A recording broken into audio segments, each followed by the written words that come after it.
Hi friends, welcome to my channel. చిన్ని Lakshmi. First గురువు ప్రార్థన. గురు బ్రహ్మ గురు విష్ణు గురు దేవో మహేశ్వర గురు సాక్షాత్ పరబ్రహ్మ తస్మై శ్రీ గురువే నమః. మీలో ఉన్న పరమాత్మకు నా యొక్క నమస్కారాలు. మనము చాప్టర్లో ఉన్నాం కదా, అర్థమైపోయింది. ఇప్పుడు నెక్స్ట్ అర్థం నుంచి క్రమంగా ఆ కాంతి నుంచి స్త్రీ ఋషుల రూపాలు ఉద్భవించాయి. చిన్న పెద్ద స్త్రీలు మాతకు భూమి మీద దేవలోకాలలోనూ తెలిసిన వారిలో వందల మంది ఉన్నారు. ఆమె ఆశ్చర్యంతో చుట్టూ చూసింది. ఋషి అనసూయ ఆమె గుసగుసలాడింది. అనసూయ తల ఊపింది. మాతకు తాను శ్రీరాముడు ఆమె ఆత్రి మహర్షుల ఆశ్రయాన్ని వదిలేటప్పుడు ఆమె తన తపోఫలాన్ని తనకి దారిపోయడం జ్ఞాపకం వచ్చింది. అక్కడ ఋషి అహల్య, ఋషి గార్గి తనకు బాల్యం నుంచి తెలిసిన వారితో పాటు అడవుల గుండా తాను శ్రీరాముడు ప్రయాణించేటప్పుడు కలుసుకున్న వాళ్ళు దేవలోకాల నుంచి వచ్చిన మిగిలిన వాళ్ళు ఉన్నారు. గొప్ప ఋషి అత్యున్నత సాక్షాత్కారాన్ని పొందిన దేవాహృతిలోతో పాటు ఆమె 9 మంది ఋషి కుమార్తెలు కూడా అక్కడ ఉన్నాడు. ఆ స్త్రీలకు గొప్ప శక్తులు ఉన్నాయి. వారు మొత్తం సౌర కుటుంబం అంతా సృష్టించి నిలిపి ఉంచగలడమే కాక వ్యక్తులు పలికిన హృదయాలను బాగు చేయగలరు. మాత హృదయం గొప్ప ఆరాధనతో నిండిపోయి ఉన్నది. వారు ఒకరి తర్వాత ఒకరు ఆమె త్యాగానికి తమ ప్రేమను కృతజ్ఞతలను అర్పించారు.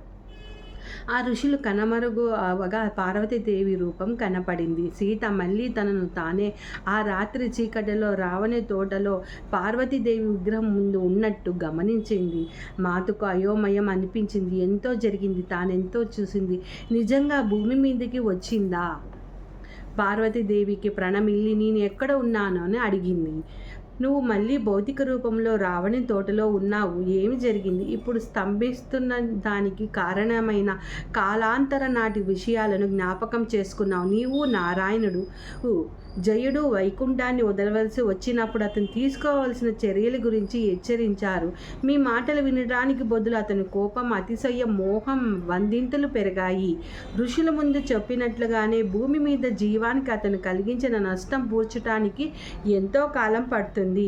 కానీ ఈ జన్మ నుంచి అతడు విముక్తి చెందే సమయం దగ్గర పడుతున్నది. శ్రీరాముడు త్వరలోనే వచ్చి రావణి నుంచి భూమికి విముక్తిని ప్రసాదిస్తాడు అని పార్వతీదేవి చెప్తాను. శ్రీరాముడు అంతా సురక్షితమే? నా మాత నెమ్మదిగా అడిగింది. పార్వతీదేవి తలొప్పి నవ్వింది. అతని సైన్యాన్ని కూడబెడుతున్నాడు, త్వరలోనే వస్తాడు. నేను అతనిని అనుభూతి చెందలేకపోతున్నాను. ఆ బంధం తెగిపోయిందమ్మా. నువ్వు దానిని పునరుద్ధరించగలవా? దానివల్ల నేను జీవించి ఉన్నానని ఆయనకు తెలుస్తుంది. సీత పార్వతీదేవిని అర్థించింది. ఆ బంధం నాతో ఉన్నంత వరకు నేను ఏ పరీక్షనైనా తట్టుకోగలనని సీత చెప్తుంది. పార్వతీదేవి మహాదేవుడు హనుమంత రూపంలోకి తన శక్తిని పంపించాడు. అతడు శ్రీరామునికి తోడ్పాడుతూ త్వరలోనే నీ ముందుకు వస్తాడు. ఆ బంధాన్ని అతను పునరుద్ధరిస్తాడు. కానీ సీత, నువ్వు ఇప్పటికే అది చేశావు. నీ శరీరంలోని అణువు అతని పేరునే గానం చేయడం నీకు వినపడడం లేదా? అది నాకు కూడా కనిపిస్తుంది. కానీ ఒక విషయంలో నిన్ను హెచ్చరించాలి. శ్రీరాముడు వచ్చే వరకు ఇక్కడి నుండి నువ్వు ఏమీ తినవద్దు, తాగవద్దు. రావణుడు నీకు అందించే ఆహారాన్ని, నీటిని అంతటా కలుషితం చేశాడు. దానివల్ల నిన్ను తన మాయాలోకాలలోకి వశపరుచుకోవచ్చు. నువ్వు ఇక్కడికి రాగానే తాగిన నీటి వల్ల అతని మనసులో చేసే గారిడిని రుచి చూశావు. అతని మాయా తీవ్రతను తెలుసుకోవడం నీకు అవసరం. ఆ అనుభవం ద్వారా నువ్వు అతని వశం చేసుకున్న ఎంతోమంది స్త్రీలకు స్వస్థత చేకూర్చే విడుదల కలిగించావు. అందుకే విశ్వంలోని ప్రతి వైపు నుంచి ఋషులు వచ్చి నీ ముందు కూర్చున్నారు. నువ్వు ఇక్కడికి వచ్చిన కొద్ది కాలంలో నువ్వు సాధించిన దానికి మెచ్చుకోవడానికి, నీకు శక్తిని ఇవ్వటానికి నువ్వు భవిష్యత్తును కూడా చూశావు. ఈ ప్రపంచానికి అతని నుంచి విముక్తి కలిగించకపోతే ఇక్కడ అతని ఆలోచనలు అనేక రెట్లుగా పెంపొందుతాయి. కానీ అది శ్రీరాముని పని. ఆయన బయట నుంచి పని చేస్తే నువ్వు లోపల నుంచి చేస్తున్నావని పార్వతీదేవి చెప్తున్నది. పార్వతీదేవి కొనసాగిస్తూ, ఎక్కువ సమయం ధ్యాన స్థితిలో ఉండు. కానీ ధ్యానంలో బాహ్య ప్రపంచాన్ని, చైతన్యాన్ని కోల్పోవద్దు. నువ్వు ఆహారం కానీ నీరు కానీ లేకపోయినా అమరత్వపు పానీయమైన అమృతంతో జీవిస్తావు. ఇక్కడ ఉన్నంత వరకు నీ నిద్రను విడిచిపెట్టు, దాంతో నిన్ను నువ్వు రక్షించుకోగలుగుతావు. రావణుడు చాలా తెలివైనవాడు, ఎన్నో మాయాశక్తులు కలవాడు. నువ్వు ఇంటికి ఇప్పటికే వాటిలో కొన్ని చూసావు. అతను నీలాగా జరుగుతున్న దానికి గల కారణాలు జ్ఞాపకం చేసుకోడు సరికదా. నీ పట్ల, నారాయణి పట్ల తన భూమి మీద పట్టడానికి అనుమతించటం వల్ల ఎంతో కోపాన్ని కలిగి ఉన్నాడు. అతని క్రోధం, మోహం అదుపు లేకుండా ఉన్నాయి. నువ్వు శ్రీరాముడు కలిసి వాటిని స్వీకరిస్తూనే అతను మారగలడు. భూమి మీద అనేక వేల సంవత్సరాల తర్వాత ఇది అతనికి రెండవ జన్మ. మొదటిసారి రాక్షస రాజైన హిరణ్యకశ్యపుడిగా జన్మించాడు. నారాయణుని పట్ల అతని కోపం ఎంత తీవ్రమైందంటే అతని భూమి మీద నారాయణునికి పూజ లేకుండా చేయాలని అనుకున్నాడు. అతనిని జాగృతించడానికి ప్రహ్లాదుని గొప్ప భక్తుడు అతని కుమారునిగా జన్మించాడు. కానీ అతని వల్ల కాలేదు. ప్రపంచాన్ని అతని భయోత్పాతుల నుంచి తప్పించడానికి నారాయణుడు నరసింహ రూపంలో రావాల్సి వచ్చింది. ఇప్పుడు ఈ రావణి జన్మ తర్వాత శాపం నుంచి పూర్తిగా విముక్తి పొందడానికి అతనికి మరో జన్మ అవసరమైతే సూక్ష్మ కారణ లోకాలకి తిరిగి రావడం అప్పుడే కుదరదు. అతను అహాపు ఛాయ తొలగే వరకు అది సాధ్యం కాదు. అతని ప్రతికూల ఆలోచనలు, ఉద్వేగాలు మొగ్గలు కూడా ఎంతో నష్టం కలిగించినాయో మనం చూసాము. మాత, ఇదంతా లోనికి తీసుకో. స్వర్గలోకపు జ్ఞాపకాలు దూరం అయినాయి, ఇంకా ముగిసిపోలేదు. ఆమె తన వాస్తవ ప్రకృతిని, శ్రీరాముని జ్ఞాపకం చేసుకునే వారందరికీ జన్మ తీసుకున్నారో గుర్తు చేసుకుంది. రావణుని కోసం మాత్రమే కాదు, కాలచక్రాలు తిరగడంతో తోడ్పడడానికి, భవిష్యత్తులో నిర్దేశకత్వం వహించడానికి, మానవ ప్రవర్తన నూతన ధోరణులను ఏర్పరచడానికి, మానవ నాగరికత ఆకాంక్షతో పద్ధతిని ఏర్పరచడంలో వారి సామర్థ్యాన్ని రావణుడు నిరోధిస్తున్నాడు. ఒకానొక మానవ తండ్రికి, రాక్షస తల్లికి జన్మించిన అతను భూమిని రాక్షస తలాలకు మార్చగలగాలి కోరుకుంటూ దాన్ని వశపరుచుకునే మానవాళి భయం ద్వారా తన గుప్పిట్లో పెట్టుకున్నాడు. అది అలా జరగకూడదు. అందుకే ఆమె అతని రాజ్యంలో ప్రవేశించటానికి ఒప్పుకున్నది. దానివల్ల శ్రీరాముడు జరగవలసిన దానిని జరిపిస్తాడు. ఇంకా నేను సెలవు తీసుకుంటానని చెప్పింది పార్వతీదేవి. విరామ సమయం వస్తుంది. నేను ఎంతో దూరంలో నువ్వు తెలుసుకోగలిగిన రూపంలో అప్పుడప్పుడు వస్తాను. మాత తన కృతజ్ఞతలను వ్యక్తపరచబోయింది. కానీ పార్వతీదేవి ఆమె నాపి, నువ్వు నా బాధను పంచుకున్నావు కనుక నేను కష్టంలో నీతో ఉంటానని పార్వతీదేవి చెప్తుంది. పార్వతీదేవి కుమారుడు గణేశుడు తల తెగగొట్టబడినప్పుడు తాను వెళ్ళిన సంగతి మాత జ్ఞాపకం చేసుకుంది. పార్వతీదేవి కోపంతో, దుఃఖంతో భూమిలోకి దిగబడినప్పుడు ఆమె పార్వతిని పట్టుకొయింది. సూక్ష్మలోకాల గుండా ఆమెను అనుసరిస్తూ ఆమె కుమార ఆత్మను అన్వేషిస్తూ వెళ్ళింది. దానివల్ల అతను తన శారీరక కోపంలోకి తిరిగి రాగలిగాడు. శారీరకంగా ఆయన శరీరంలోకి వచ్చాడు గణపతి దేవుడు. ఆమె చిన్న గణేశుని ప్రేమించింది. పార్వతీదేవి బాధను తనదిగా భావించింది. తన ఇద్దరి మధ్య ఇప్పుడు ఒక గాఢ బంధం ఏర్పడిందని గుర్తు చేసుకోయింది మాత. నవ్వి తల ఊపింది. అప్పుడు పార్వతీదేవి చిన్న తెల్ల పక్షిగా మారి సీత కూర్చున్న అశోక వృక్షపు చిటారు కొమ్మున వాలింది. ఆ పక్షిని చూస్తూ మాత, నీ సాన్నిధ్యం వల్ల ఈ వృక్షం ఆశీర్వదించబడింది అనుకొని ఆ పక్షిని చూస్తూ అంతవరకు నిద్రపోయిన కాపలా వాళ్ళు అప్పుడే కదలటం మొదలుపెట్టారు. తాను వచ్చి ఎంతో సమయం అయిందో మాతకు తెలియదు. తాను ఆ చెట్టు కింద కూర్చున్నప్పటికీ నుంచి మొదటిసారిగా ఇప్పుడే కళ్ళు తెరిచింది. అది చూసి ఆమెకు ఆహారం, నీరం అందించిన కాపలా స్త్రీ, సీత, నువ్వు తిరిగి నీ లోకానికి వచ్చావా? నువ్వు ఎప్పటికీ కోలుకోలేవేమో అనుకున్నానని అంటుంది. నేను ఇక్కడ ఎంతసేపటి నుంచి ఉన్నానని మాత అడిగింది. అనేక వారాలుగా నువ్వు ధ్యాన స్థితిలోనో లేదా స్పృహ లేని స్థితిలోనే ఉన్నావు. రావణుడు నిన్ను చూడ్డానికి కోసం ప్రతిరోజు వచ్చేవారు. అయితే నిన్ను బందీ చేయటం వల్ల నువ్వు గాఢ నిద్రలో లోనయ్యావని చెప్పాడు. నేను ప్రతిరోజు నీ కోసం ఆహారాన్ని, నీటిని తెస్తున్నాను, కానీ నువ్వు ఏది ముట్టుకొనే లేదు. ఆహారం లేక నువ్వు మరణిస్తావేమో నేను భయపడ్డాను. నేను మాత్రమే నిన్ను చేరుకోగలననిపించింది. నీ చుట్టూ ఏదో శక్తి ఉంది. మిగిలిన వారిని ఎవరూ నిన్ను చేరకుండా నిరోధిస్తున్నది. నీకు చాలా ఆకలిగా ఉండి ఉంటుంది. నీ కోసం కొన్ని పండ్లు నీరు తెస్తానంది. మాత తల పంకిస్తూ, నాకు ఆహారంతో పని లేదు. నీ దయకు నా కృతజ్ఞ. నీ పేరేమిటి? త్రిజిత, ఇదంతా పూర్తయ్యాక నేను నీ జ్ఞాపకం ఉంచుకుంటాను. సీత, నేను నిన్ను హెచ్చరించాలనుకుంటున్నాను. రాముని సహనాన్ని పరీక్షించకు. అతన్ని కోపగించుకోకుండా ఉండాలంటే అతనికి కావాల్సింది చెయ్యి. ఉత్తమమని లంగా అతనికి తెలుస్తుంది. ఉండటానికి అతనికి కావాల్సింది చేయటం ఉత్తమమని లంక అంతటికీ తెలుసు. మాతకు అతని కోపాన్ని జ్ఞాపకం చేసుకోవాల్సిన అవసరం లేదు. ఆమె తన చీకటి లోకంలో అనుభూతి చెందిన దృశ్యాలను అస్పష్టంగా జ్ఞాపకం చేసుకున్నది. కొంతసేపటికి తర్వాత రావణుడు వచ్చి ఆమె ఎగతాళి చేయసాగాడు. నువ్వు నిన్ను బందీగా తీసుకొచ్చినప్పుడు నుండి పొందిన నీవు ఇంకా అక్కడి నుండి బయటకి రానందుకు సంతోషిస్తున్నాను. కానీ ఇప్పటికి నువ్వు ఆహారం తీసుకోవడం లేదని విన్నాను. ఆకలితో మాడి చద్దామనుకుంటున్నావా సీత?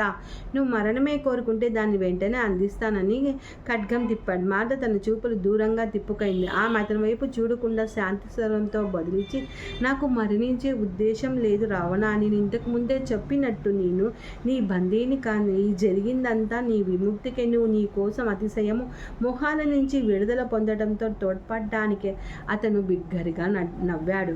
నా విముక్తి ముందు నీ విడుదల సంగతి ఆలోచన. జీవించి ఉండగా నువ్వు ఇక్కడ నుంచి వెళ్తావో లేదో చూడు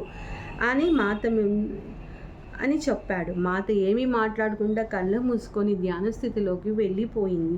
రావణుడు మాత వద్దకు వచ్చిన ప్రతిసారి ఆమెకు పార్వతీదేవి అతని మాయాశక్తుల గురించి చెప్పిన జ్ఞాపకం వచ్చి ఆమె హృదయం తల్లడిల్లేది. ప్రతిరోజు వచ్చి ఆమె భర్త మరణం తొందరలోనే ఉంటుంది చెప్పి ఆమెను బాధించసాగాడు. అన్ని రకాల మాయాలను ప్రయోగించి చూశాడు. కానీ ఫలితం లేకుండా పోయింది. ఆవేశం పెరిగింది రావణుడికి. ఆమె భౌతికంగా హాని చేయాలనే ప్రయత్నించేవాడు, కానీ సఫలం కాలేదు. ఆమె చుట్టూ ఒక మార్మిక రక్షణ శక్తి ఉండి ఆమె శరీరం మీదకు ఏ ఆయుధాన్ని రానిచ్చేది కాదు.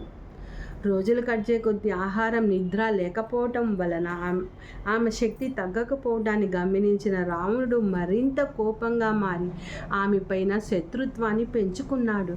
తన క్రూరత్వం ముందు అతను శాంతంగా స్థిరంగా ఉండగలిగేది ఆమె ఎవరై ఉంటుంది? రోజుల తరబడి ఏ ఆహారం లేకుండా ఎలా నిలిచి ఉంది? అతను తన గురించి నేను దశాబ్దాల తరబడి గాఢ ధ్యానాలు చేసిన క్రమశిక్ష కలిగిన ఋషిని అనుకునేవాడు. కానీ ఒక సాధారణ స్త్రీ తనను ఎదిరించి స్వంతంగా ఎలా నిలబడింది? ఆమె ఇచ్ఛను భగ్నం చేయాలని నిశ్చయించుకున్నాను, కానీ మాత మనసులో వేరే ఆలోచననే ఉన్నది. ఆమె అతిలోని కామతురతకు అందరిని లోబరుచుకోవాలనే కోరిక, అధికార దాహానికి పశ్చాత్తాప పడేటట్టు చేయాలని అనుకున్నది. కాలం ఏర్పడిన నాటి నుంచి ఆమె వ్యామోహాన్ని ఆపుకోలేని పురుషులు స్త్రీలను చేర్చడం ఎప్పుడూ ఉండేది. అయితే అటువంటి సంఘటనలు చెదురుముదురుగా జరిగాయి. వారి పట్ల కఠినంగా వ్యవహరించేవాడు. కానీ రావణుడు ఒక కొత్త ప్రవర్తన పద్ధతిని ఏర్పరచుకున్నాడు. అది అధికారం కోసం స్త్రీలపై ఆధిపత్యం అనుమతించింది. అతను తన శక్తిని ఉపయోగించి మరింతగా స్త్రీలను రోబర్చుకునేవాడు.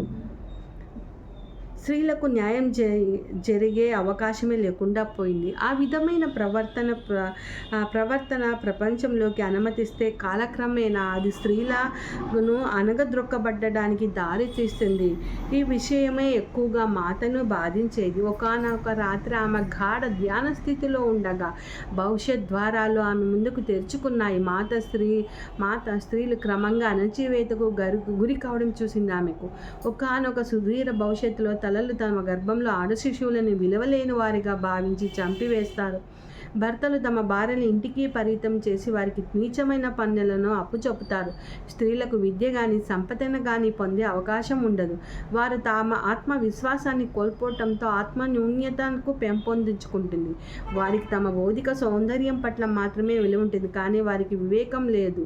విజయాల వల్ల కాదు. వారు ఆధ్యాత్మిక శిక్షణ నుంచి త్రోసిపుచ్చబడి జీవితంలోని అత్యున్నత లక్ష్యాలను సాధించడానికి అనర్హులుగా చేయబడతారు. నా కుమార్తెలు అత్యున్నత అభివృద్ధి చెందిన దృష్టుల సౌర మండలాన్ని సృష్టించి నిలిపి ఉంచగలిగిన వారు అయి ఉన్నప్పటికీ అంతా మరచిపోబడి కేవలం ఋషి పత్నీలుగా నిలయబడతారు. కాల పరిమాణంలో వారు సాధించవన్నీ కోల్పోబడతాయి. ఈ మాటలు విన్న మాత హృదయం బరువెక్కింది. హఠాత్తుగా అద్భుతమైన ఋషి దేవహృతి ప్రత్యక్షమై మాత ఆమె స్వరాన్ని గుర్తించింది. ఆమె మాటలు తెచ్చిన విషాదాన్ని ఆ ఋషి మళ్ళీ కలుసుకున్న ఉత్సాహము అధికం చేసింది.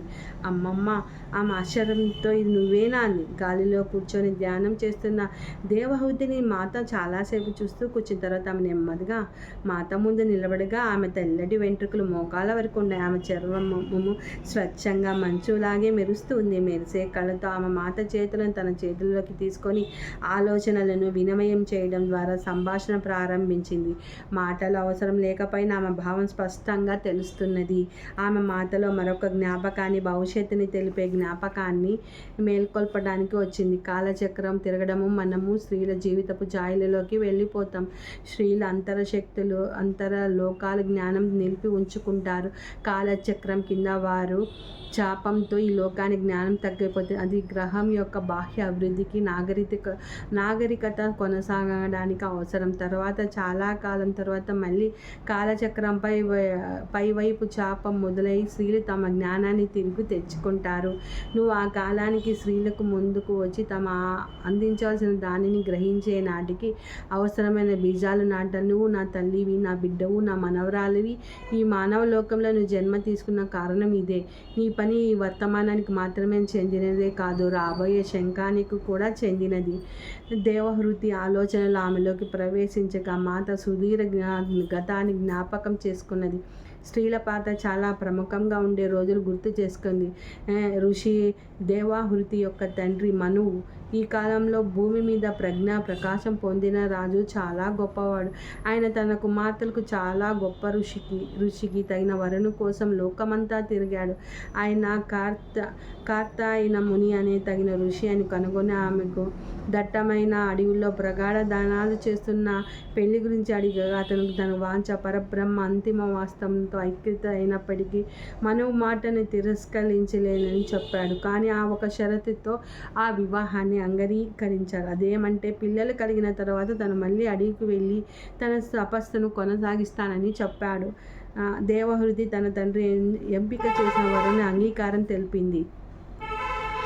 తను మళ్ళీ తామసిక జీవితంలోకి వెళ్ళిపోయే ముందు కార్తేయుడు దేవహూతులు అనేక సంవత్సరాలు వైవాహిక జీవితాన్ని గడిపారు. ఆమె 7 కుమార్తె కళ, అనసూయ, శ్రద్ధ, అవిర్భ, గీత, క్రియా, ఖ్యాతి, అరుంధతి మరియు శాంతులకు జన్మనిచ్చింది. వారిలో ప్రతి ఒక్కరూ అద్భుతమైన ఋషులుగా మారారు. తర్వాత ఆమె ఒక కుమారునికి, మహర్షి కపిలునికి నారాయణమూర్తి యొక్క ప్రత్యక్ష రూపాన్ని జన్మనిచ్చింది.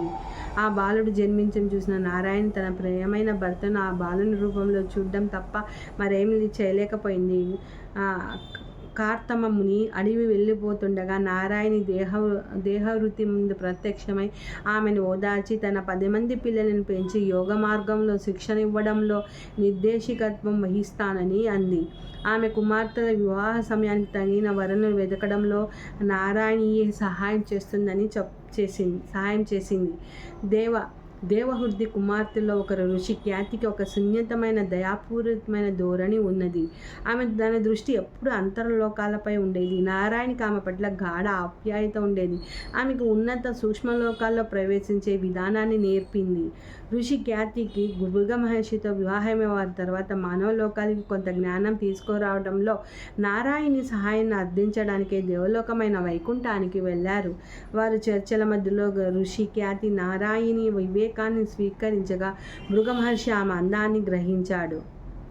నారాయణి తన కుమార్తెగా జన్మించాలని కోరిక ఖ్యాతికి ఈ మనసులో ప్రవేశించి ఆమె తన నమ్రతన వలన దాన్ని సూచించలేకపోయింది. భార్య కోరికను పసగట్టిన భృగుమహర్షి మానవ కళ్యాణానికే తమకు జన్మించవలసింది అని దేవిని కోరారు. ఆమె అంగీకరించింది. కానీ సరైన సమయంలో నారాయణుడు ఆమె తిరిగి వైకుంఠానికి తెస్తాడు అని హామీ ఇచ్చిన తర్వాత మాత్రమే ఒప్పుకున్నది. ఆ విధంగా స్త్రీ లేదా మహాలక్ష్మి అని పిలువబడే నారాయణి అత్యంత వివేకము సౌందర్యం గల భార్గవిగా జన్మించింది. మానవ లోకానికి దిగి వచ్చిన తర్వాత ఆమె కూడా చాలా జ్ఞానాన్ని నిలిపి ఉంచుకొని తర్వాత భృగు మహర్షికి అందించిన ఆయన భౌతిక లోకంలో జీవాలన్నింటికీ నక్షత్ర శరీర ప్రభావం ఎలా ఉంటుందో అర్థం చేసుకోవడంలో నిర్దేశికత్వం వహించింది. తర్వాత ఈ జ్ఞానాన్ని ఆధారంగా చేసుకుని ఆ భవిష్యత్తులో సూచించే జ్యోతిష్య శాస్త్రాన్ని పెంపొందించాడు. సో దాని నుంచే భృగనాడి అనేది వచ్చింది అనుకుంటాను. సో నక్షత్రాల ద్వారానే శరీర ప్రభావము మనం ఎలా జీవించగలనేది ఇక్కడ వేదాల నుంచే మనకు వచ్చింది. భృగు మహర్షికి ఊసన అనే పేరు గల మరో భార్య ఉండేది. ఆమె గొప్ప ఋషి రాక్షస గురువు అయిన శుక్రాచార్యుని తల్లి.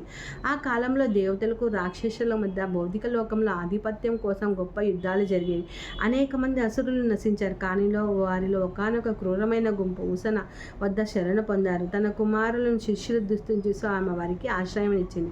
దేవతలు ఆమె వద్దకు వచ్చి తమను లోనికి ప్రవేశించమని కోరగా ఆమె తన కుమారుల శిష్యులను రచిస్తానని మాట ఇచ్చింది కనుక వారిని నిరాకరిస్తున్నానని చెప్పింది.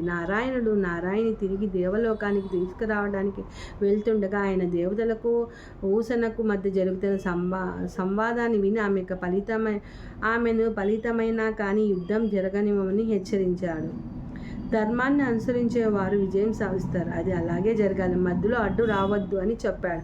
కానీ ఊసన తన మాటని ఇచ్చాను అని చెప్పి నారాయణుని మాటను తిరస్కరించినది.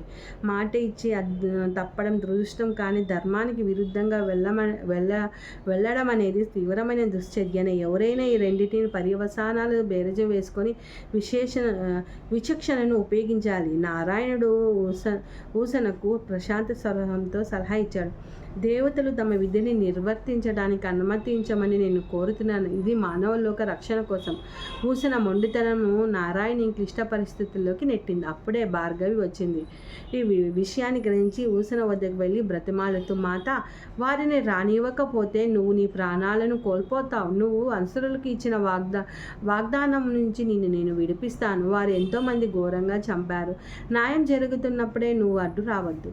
దానిని చూసి తను బయటపడే మార్గం లేక ఊసిన నారాయణుని బతిమాలుతూ, ప్రభు, నేను భౌతిక రూపాన్ని వదిలే సమయం ఆసన్నమైనది. మీ చేతుల్లో మరణించాలన్నదే నా కోరిక. ఈ క్లిష్ట పరిస్థితుల నుంచి బయటపడడంలో నాటికి తోడ్పడని నేను నా మాట తప్పలేను. అలాగని ధర్మహానిని కూడా అంగీకరించను. నేను నీకు ఆధీనం అవుతున్నానని చెప్పిందనమాట. ఆ క్షణంలో నారాయణుడు దిగి వచ్చి ఆమె శరీరం నుంచి ఆత్మను సున్నితంగా వేరు చేసి ఆమెను ఏమీ చేయలేకపోయిన బాధ నుంచి తప్పించాడు. తర్వాత దేవతలు రాక్షసులను వధించడానికి అనుమతించాడు. అప్పుడు ఆ ఘోర కృత్యం చేసేటప్పుడు దేవతల అరుపులకు భృగు మహర్షి ధ్యానస్థితి నుండి బయటకు వచ్చారు. తన భార్య మరణించి చూసి ఆయన ఏడుస్తూ ఆకాశంలోకి చూస్తూ, ఇది చేసిన వారు ఎవరైనా తనకు కూడా నాలాగే తన ప్రియమైన వారి వియోగం అనుభవించదుగా కానీ శపించాడు. అతని శాపానికి ఆకాశం బ్రద్దలై విచ్చకైన అంత గాఢతో ఆ మాటలు పలకింపబడ్డాయి. భృగు మహర్షి అప్పుడే ధ్యానం నుంచి రావడం వలన, తపస్సు ద్వారా అతను ఉన్నత శక్తులు పొంది ఉండటం వలన అలా జరిగింది. నారాయణుడు నీడ నుంచి వెలకు వచ్చి భృగుని విచారాన్ని అనుభవిస్తూ, నేను నీ బాధ నాలోకి స్వీకరిస్తున్నాను, నీ శాపాన్ని అంగీకరిస్తున్నాను ఋషివర్య అన్నాడు. తను చేసిందేమిటో గుర్తించి ఆయన నారాయణ పాదాలపై పడి, లేదు ఇది మీరు నేను గుర్తించలేదు ప్రభు, దయచేసి నా శాపాన్ని ఉపసంహరించుకోవడంలో సహాయం చేయండి అని అడిగాడనమాట. అతను నెమ్మదిగా లేవనెత్తుతూ, నారాయణుడు, నేను నీ బాధను తొలగిస్తాను, నా హృదయంలోకి స్వీకరిస్తాను. భవిష్యత్తులో నేను నారాయణ ఇద్దరము మానవ రూపంలో ధరించినప్పుడు ఆ శాపాన్ని అనుభవిస్తానని తన తండ్రి ఆగ్రహానికి ఆందోళన చెందిన భార్గవ నారాయణుని వైపు కృతజ్ఞతగా చూసింది. తండ్రి వేదన ఆమె ఆనందంగా స్వీకరించి ఉండింది. కానీ ఆయన ఆగ్రహంలో మారటంలో నిస్సృహాలైపోయినది. భృగుని మొదటి భార్య ఖ్యాతి ముల్లోకాలను ప్రతిధ్వనించి ఆ శాపానికి దాన్ని ధ్యాన సాధన నుంచి వెనక్కు వచ్చి వారు ఉన్న చోటుకు గబగబా వచ్చింది. జరిగిందేమో గుర్తించి ఆమె తన భర్తను నిందిస్తూ, నువ్వు నారాయణని శపిస్తే నీ కుమార్తెను కూడా శపించావు. నీ తండ్రి అయినా నేను ఏ విధంగా చేస్తాడు అని అంది. ఏ తండ్రి అయినా ఈ విధంగా చేస్తాడా అంది. అది భృగు మహర్షి తాకి అప్పుడు నారాయణ తన భార్య నుంచి విడిపోవడం వల్ల అంటే తన కుమార్తెకు కూడా అదే బాధ కలిగించడం అని అర్థమైంది. ఆమెను తన చేతుల్లోకి తీసుకొని క్షమించమని అర్థించి తన శాపాన్ని ఉపసంహరించుకుంటానని మళ్ళీ అడిగాడు. ఒకానొక ఋషి శాపం ఎప్పటికీ ఫలించకుండా ఉండదు అని బొదిరించి నారాయణుడు సున్నితంగా. అయితే దాని తీవ్రతను తగ్గించుకోవచ్చు కదా ఋషి ఖ్యాతి. అది తాత్కాలిక ఎడబాటుగాను లోక కళ్యాణం కోసం మీరు కోరుకున్నప్పుడే వాస్తవీకరించబడుతుంది. సరైన సమయంలో మీరు అనుకున్నట్టే అది జరుగుతుంది నారాయణుడు బదులిచ్చాడు. తర్వాత భార్గవి వైపు తిరిగి పద మనము తిరిగి వెళ్ళి సమయం ఆసన్నమైంది అన్నాడు. భార్గవి భృగు మహర్షికి ఋషి ఖ్యాతికి పాద నమస్కారాలు చేసింది. ఆ తల్లి ఆమెను లేవనెత్తి ఆమెను కారణ పరిమాణ నియమాన్ని అమలు పరచడంలో తోడ్పడటంలో ఒక ఋషి శాపం అవసరమయ్యే కాలం ఒకటి వస్తుంది. అది ఎంతో కాలం ఈ విధంగా ఉండదు. ఈ విధంగా బాధ కలిగించే వారికి సమయం దగ్గర పడుతుంది. ఏదో ఒక రోజు శక్తిని పొందగలుగుతావు. తిరోగమన యుగాలు అది నిరుపయోగం అవుతుంది అని తన తల్లి కళ్ళ వైపులో నిలిపి భార్గవి తల ఊపింది. ఆ పైన తన వాస్తవ రూపం దాల్చింది. తను నారాయణుడు విడిపోయారు. ఈ జ్ఞాపకాల మధ్యలో మెదలడం వల్ల మాత చాలాసేపు మౌనంగా కూర్చొని నేను రాముని నుంచి చేరుకోవడానికి వేరవడానికి కారణం ఇదన్నమాట అని ఋషి దేవహృతిని అడిగింది. ఆ గొప్ప ఋషి తల పంకించి ప్రస్తుత పరిస్థితి రావణ విముక్తి కోసం మీరిద్దరూ కలిసి ప్రణాళికలను రక్షించారు. ముందుగా ఊహించబడిన ఈ వేర్పాట్లు ఇంకా నీ ముందే ఉంది. దాని గురించి ఇప్పుడు ఆలోచించుకు. నీ ముందు గొప్ప యుద్ధం ఉంది. అది వచ్చేటప్పుడు ఏం చేయాలో మీకు తెలుస్తుంది. నా కుమార్తె ఖ్యాతి చెప్పినట్లుగా అది లోక కళ్యాణం కోసం ఇప్పుడు నీకు ఒకటి చూపించాలనుకుంటున్నా. ఈ సంఘటన జరిగినప్పుడు నువ్వు ఏం చేయాలో తెలుసుకోవడంలో అది తోడ్పడుతుంది. నా చెయ్యి అందుకో అంది. మాత ఆమె చెయ్యి అందుకుంది. వారు కాంతి శరీరాలతో అయోధ్యలో సరి అన్నది వద్దకు వెళ్ళారు. అక్కడ చేరేసరికి మాతకు స్త్రీలకు అద్భుత జ్ఞాన మంత్రోచ్చారణ వినపడింది. అప్పుడు సూర్యోదయం కాబడుతుంది. సూర్యుని తన కిరణాలు భూమిని తాకబోతున్నాయి. వెలుగు పరుచుకుంది. దాంతోపాటు జై సీతామాత, జై మాత అని శబ్ద తరంగాలు నదిపై పరుచుకున్నాయి. సీతను ఆశ్చర్యం ఆనందం చుట్టుముంది. కొందరు స్త్రీలు సమూహంలో చేరి ఆమె నాపం జపం చేస్తూ రక్షణ కోసం దేవతలను ఆహ్వానిస్తున్నారు. నీ చుట్టూ రక్షణ వలయాన్ని ఏర్పరిచింది ఇది. నువ్వు అయోధ్యను వదిలి వెళ్ళిన నాటి నుంచి ప్రతిరోజు ఆ స్త్రీలు నది వద్దకు వచ్చి నీకు రక్షణ కోసం జపం చేస్తున్నారు. మొదట్లో ఒకరే వచ్చేవారు. అప్పుడు ఉన్న స్త్రీలు లోపల ఉన్న స్త్రీలంతా దేహ వృద్ధి మోకాల వరకు మునిగి కళ్ళు మూసుకొని ప్రార్థిస్తున్న స్త్రీలను చూసింది. తర్వాత మిగిలిన వాళ్ళు వచ్చారు. అపహరణ విషయంలో అయోధ్యలను తెలియగానే మరింతమంది స్త్రీలు వచ్చి వారిని చేరారు. ప్రతి ఉదయం ఋతువులతో పని లేకుండా వారు వచ్చి గానం చేస్తారు. వర్షము, ఉరుములు, మెరుపులు, ఈదురుగాలు ఏమి వారిని ఆపలేవు. అది శ్రీ యొక్క శక్తి. వారి భక్తితో సృష్టించిన వలయాన్ని దాటి రావణుడు లోనికి రాలేదు. అక్కడ ఈ లోపల నీ పని ఉంది సీత. భవిష్యత్తు కోసం నువ్వు నాటుతున్న బీజాలు శ్రీశక్తి అవసరమైన జాగృతిగించబడతాయి. నీ జీవిత లక్ష్యం వర్తమానానికే కాదు, స్త్రీల కోసం, రాబోయే కాలంలో భవిష్యత్తులో స్త్రీల కోసం సీత నువ్వు ఏర్పరిచిన మార్గాన్నే వాళ్ళు అనుసరిస్తారు. నేను వారి భక్తిని అనుభూతి చెందుతున్నాను. మాత శాంతంగా బదిలింది. అయితే అది వారికి ఎక్కువ మంది వచ్చిందో వారికి తెలియదు. అయోధ్య నుంచి మధుర ప్రేమ వస్తుందని నాకు అనిపించింది. కానీ అది మహారాజు శ్రీరాముని కోసం అనుకున్నాను. అయోధ్య స్త్రీలు నా కోసం దానిని పంపిస్తారని నేను అనుకోలేదు. నేను దానిని వదిలిపెట్టి నాటికి నేను ఇక్కడ ఉండి ఇంకా ఇక్కడ పరాయిదాన్నే. ఆ స్త్రీలు తమ సృష్టించిన శక్తి గురించి తెలియదు. వారు నీ క్షేమం కోసం ప్రార్థిస్తున్నారు తప్ప నీ చుట్టూ సృష్టించిన రక్షణ శక్తి గురించి వాళ్ళకి తెలియదు. సీత, ఈ స్త్రీల ప్రేమ భక్తితో సేదతీరు. మాత కళ్ళ ముందు దృశ్యము ఆవిరైపోతున్నది.